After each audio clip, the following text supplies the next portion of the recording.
Hola, en este vídeo os voy a explicar la práctica 5, determinación de la composición y la constante de equilibrio de un complejo por colorimetría. De las prácticas anteriores ya sabéis lo que es un complejo.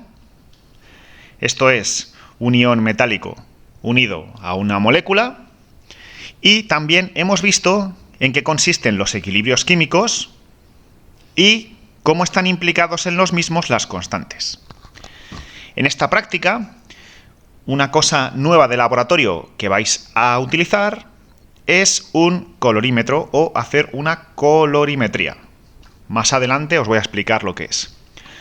Fijándonos en el título de la práctica, vamos a determinar la composición y una K del equilibrio. Vamos a ir por partes y en esta primera parte del vídeo os voy a explicar cómo vamos a determinar la composición de un compuesto y a qué nos referimos con eso. Bien, si nos fijamos en la práctica, nosotros lo que vamos a tener es un ion metálico, el hierro, 3+, que viene, si no recuerdo mal, del cloruro de hierro 3, ¿de acuerdo? Como es una sal, se disocia completamente y acaba dando hierro 3+ en disolución. Y este hierro 3+ lo vamos a unir a este compuesto de aquí, que es un ácido salicílico. Le falta aquí el hidrógeno, pero como como es un ácido, acaba perdiendo, está en un equilibrio, como hemos visto anteriormente, dependiendo de la constante del ácido, pues así de fácil perderá ese protón. Nosotros lo vamos a tener en la forma con carga negativa, de forma que tenemos esta molécula cargada. Esto es el ácido salicílico para nosotros. En esta práctica, nosotros lo que vamos a hacer es unir este hierro con el ácido salicílico, de forma que se nos va a formar un complejo. El problema es que en esta reacción, en la que yo adiciono estos dos compuestos, no sé exactamente cuántos ácidos salicílicos se nos unen a este anión, a este catión metálico. Por eso pongo aquí la N entre interrogantes. ¿Cuántos se nos unen? Según el número de ácidos salicílicos que se nos unan al hierro, podemos tener, si es relación 1:1 en estequiometría, voy a denominar el compuesto de hierro con esta bola gris y el ácido salicílico con esta bola blanca. Si la reacción es 1:1, si se une en un ratio 1:1, tendré este compuesto de aquí. Si tenemos dos ácidos salicílicos por un hierro 3, tenemos este compuesto de aquí. Si se nos unen 3, tenemos este compuesto, etcétera, etcétera, etcétera. Todos estos compuestos son hipotéticos. Yo no sé exactamente cuál es la N y sé que, bueno, que en función de cuántos ácidos salicílicos se unan, pues puedo tener una especie u otra. Pero yo quiero determinar esta N. Así que estos compuestos son hipotéticos, yo no sé exactamente cuál es. Para determinar exactamente cuál es el compuesto que estamos teniendo, vamos a recurrir a una técnica llamada el método de Hopf. En este método, lo que vamos a hacer es añadir compuestos, estas moléculas, en distintos ratios, ¿vale? Ahora os lo voy a explicar mejor. Y según esos ratios, podemos, mediante sus características físico-químicas, en este caso espectroscópicas, en este caso de absorción de luz, podemos determinar cuál es el compuesto que se nos ha formado, que vendría determinado por la estequiometría de la reacción. O sea, si sabemos la estequiometría, sabemos qué compuesto final se me ha formado, es decir, cuántos ácidos salicílicos hay por hierro. Entonces, es muy importante en este método que partamos de concentraciones equivalentes, es decir, que tengamos la misma concentración de lo que aportamos de hierro que de este compuesto, porque así, si yo aporto distintos volúmenes, directamente lo que estoy jugando es con el número de moles que yo estoy aportando de uno y de otro. Es muy sencillo. Imaginaros, lo dicho, que esta bola gris es el hierro, esta bola blanca es el ácido salicílico, y yo estas bolas las voy a tener en diferente proporción, ¿de acuerdo? Vamos a imaginar que en las diferentes proporciones en las que yo tenga, cada una de las bolas sea una molécula. Es una forma de simplificar lo que vais a tener en los diferentes tubos de ensayo que vais a utilizar, pero me vale a mí para explicaros a dónde queremos ir. Lo dicho, yo no sé qué compuesto es el que se está dando, y tengo 3, 4, tengo varios como hipótesis. Pueden ser, bueno, infinitos no, pero un número mayor. Yo solamente me voy a fijar en 3. El método de Hopf lo que nos dice es que juguemos con la cantidad de moléculas que tengo de uno y con la cantidad de moléculas que tengo de otro, manteniendo la misma concentración final, es decir, bueno, final no, la suma de las concentraciones de uno y de otro tienen que ser la misma al final. De forma que, bueno, lo estáis viendo aquí, yo siempre mantengo 10 bolas, siempre va a haber 10 moléculas en cada uno de mis tubos de ensayo. Voy para atrás. El método de Hopf que vamos a utilizar nos dice que preparemos 10 disoluciones, 1, 2, 3, 4, 5, hasta 10, ¿vale? Mezclando diferentes volúmenes de uno y de otro. Cuando digo diferentes volúmenes es lo mismo que decir diferentes número de moléculas, para entender este ejemplo, ¿vale? Luego habrá que hacer los cálculos para tener exactamente el número de moles, etcétera, etcétera. Pero para nosotros es número de moléculas. De forma que el número de moléculas final sea exactamente el mismo siempre. Vamos cambiando el ratio, pero siempre tenemos, en este caso, 10 moléculas. Es el ejemplo, ¿de acuerdo? Entonces, vamos a tener 10 tubos de ensayo en los cuales vamos a hacer una mezcla de volúmenes, según aparece aquí. 10 mililitros de la concentración de la disolución de ácido salicílico a la concentración que ponga el guión. Y 0 del de hierro. En el siguiente, 9 de ácido salicílico y 1 de hierro. 8 de uno, 2 de otro, 7 de uno, así progresivamente. De forma que al final tenemos 1, 2, 3, 4, 5, 6, 7, 8, 9, 10, 11 tubos. En los extremos solamente hay un compuesto de cada. Bien. Fijaros, yo en mi primer tubo, yo no tengo hierro, entonces tendré 0 moléculas de las que yo he hipotetizado. En el segundo tubo, yo he pensado que puedo tener esta molécula, y en el segundo tubo la podré encontrar, porque puede haber esa combinación.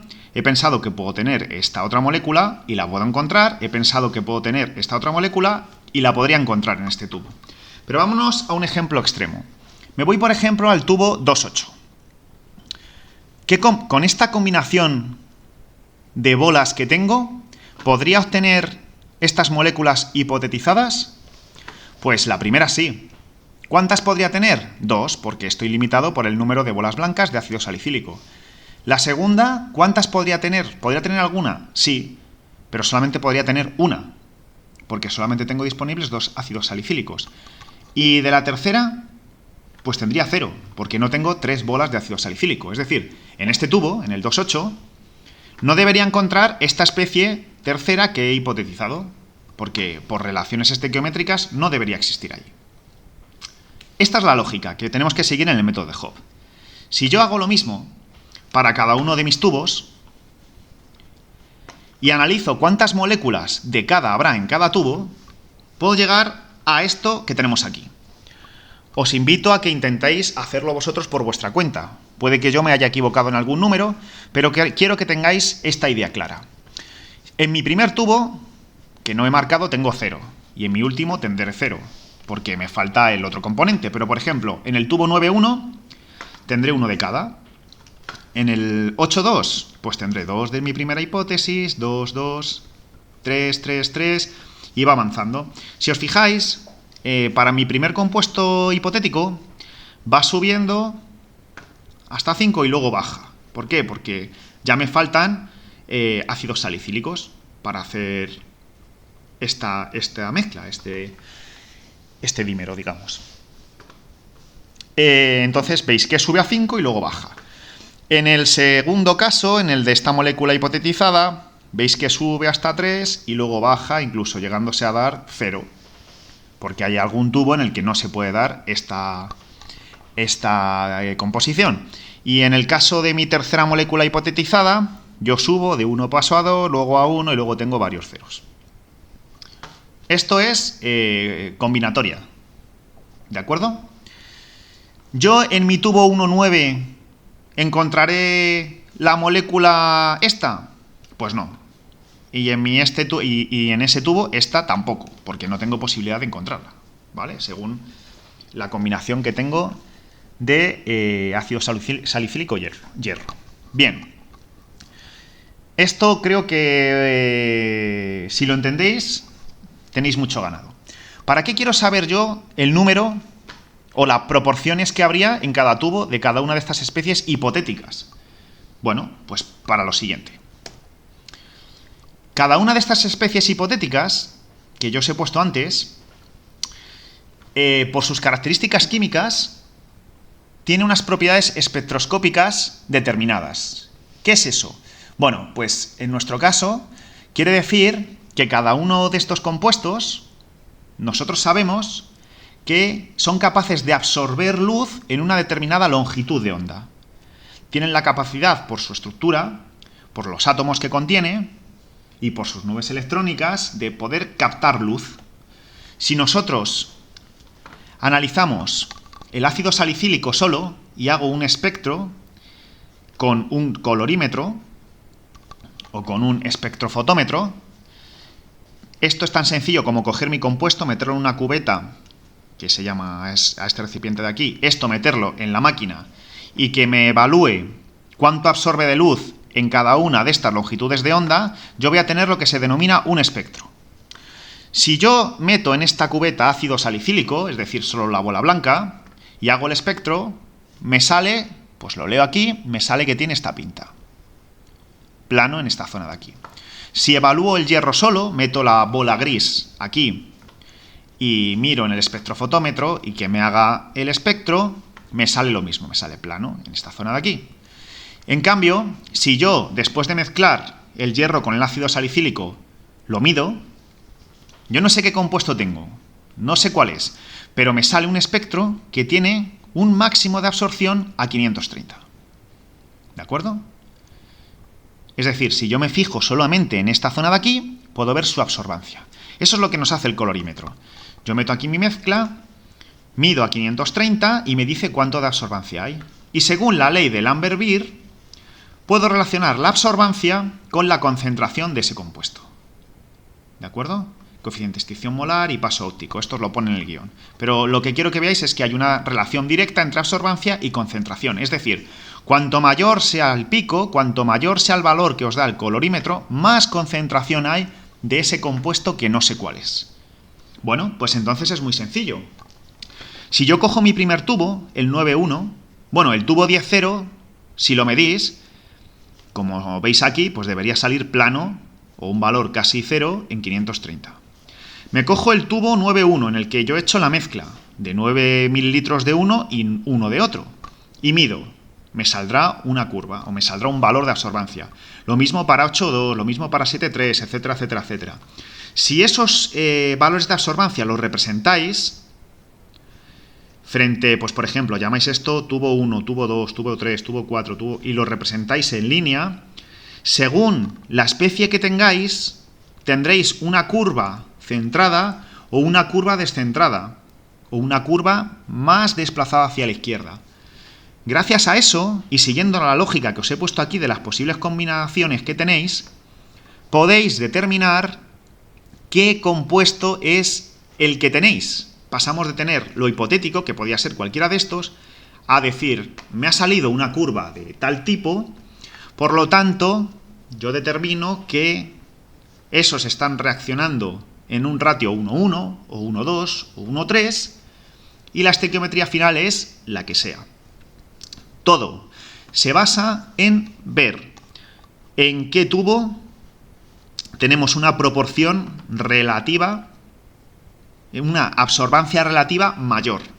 Si yo tuviera el compuesto este, el primero, el hipotético, ¿dónde tendré la mayor absorbancia? Como hemos dicho que depende de la concentración, en el tubo 5,5. Y en estos bajará, tendré una curva centrada. Si mi compuesto real, el que tengo, es este de aquí, ¿Dónde tendré yo el pico de absorbancia? Pues en el tubo 7.3 y en el 6.4. Y en el otro, en el último, que tengo aquí hipotético, pues estará entre 8.2 y 6.4. ¿Por qué? Porque ahí es donde tengo mayor concentración de esa especie. Mayor concentración de esa especie, mayor concentración de esa especie, y por la ley de Lambert-Beer, la absorbancia debe ser mayor ahí. ¿Entendido? Podéis revisar el vídeo de nuevo, si tenéis dudas me lo decís, pero quiero que esto os quede claro. Absorbancia se relaciona con la concentración puedo ir a mi esquema de moléculas hipotéticas y determinar, según la absorbancia que he obtenido, cuál es la composición real que yo tengo de haber mezclado el hierro con el ácido salicílico. Y con esa composición real saber en qué ratio han reaccionado. Bien, la siguiente parte de la práctica nos dice que determinemos la constante de equilibrio de ese complejo que se nos ha formado.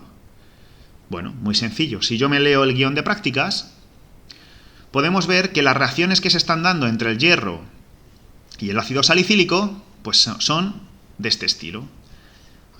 Vienen descritas como 3 y yo, por lógica estequiométrica, las he representado así. Yo, evidentemente, no sé o puedo tener indicios de en qué equilibrio estoy, que como ya hemos visto anteriormente, pues nos va a depender mucho del pH, y según en el equilibrio en el que esté, pues puedo determinar cuántos ácidos salicílicos han reaccionado. Eso ya lo he visto anteriormente, o sea que yo, con la información que tenga de antes, puedo decir qué equilibrio es el que está predominando, con la información que hemos obtenido con el método de Hooke de antes.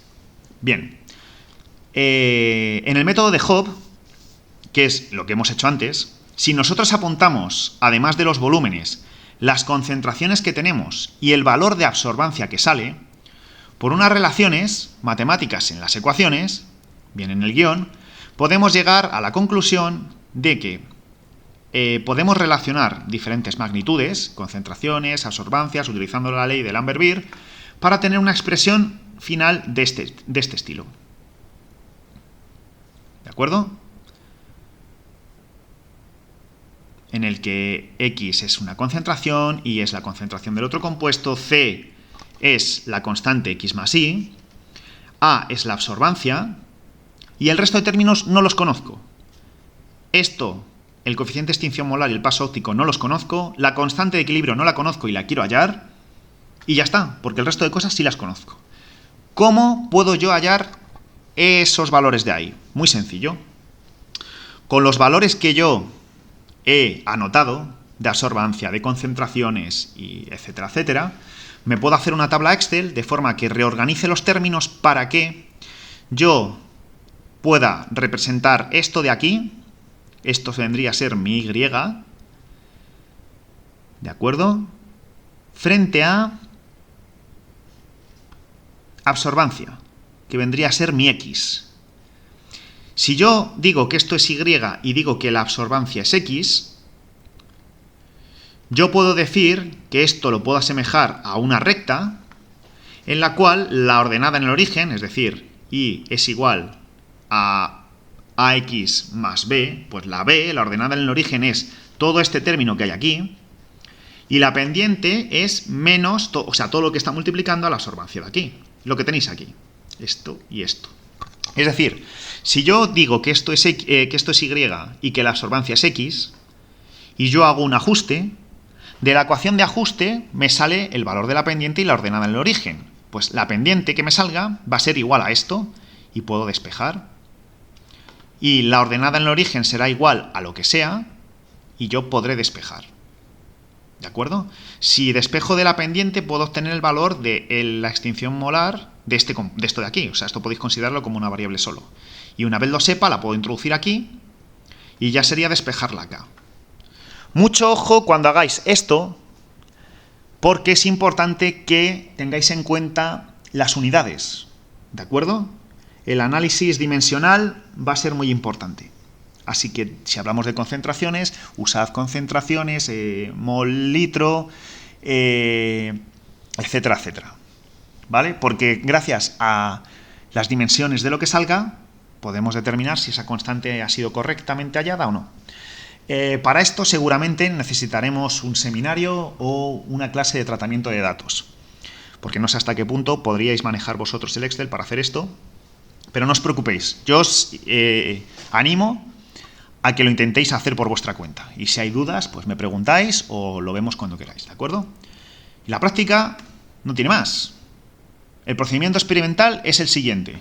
Como os he dicho, el colorímetro es el aparato de aquí, hay que calibrarlo. Vamos a fijarnos en 530 nanómetros, que es donde está el máximo. Y luego, ¿qué tenemos que hacer?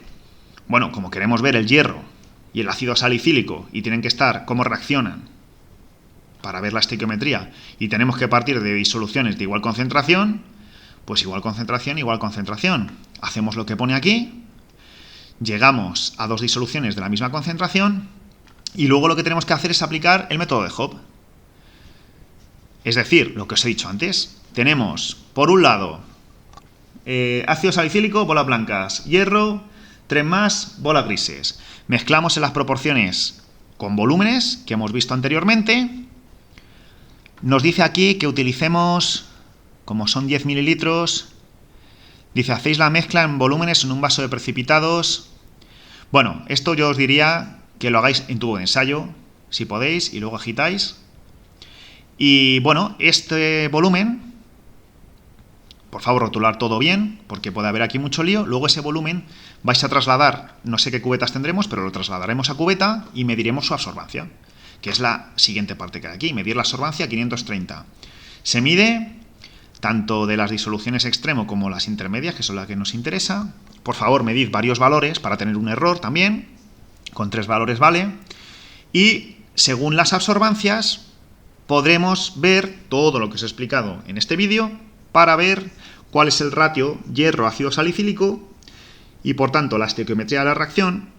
Y después, con esos valores de absorbancia que habréis anotado y las concentraciones que habréis calculado en cada tubo de cada compuesto, podéis obtener la constante de equilibrio utilizando la fórmula y haciendo un ajuste a una recta que os he enseñado en la diapositiva anterior.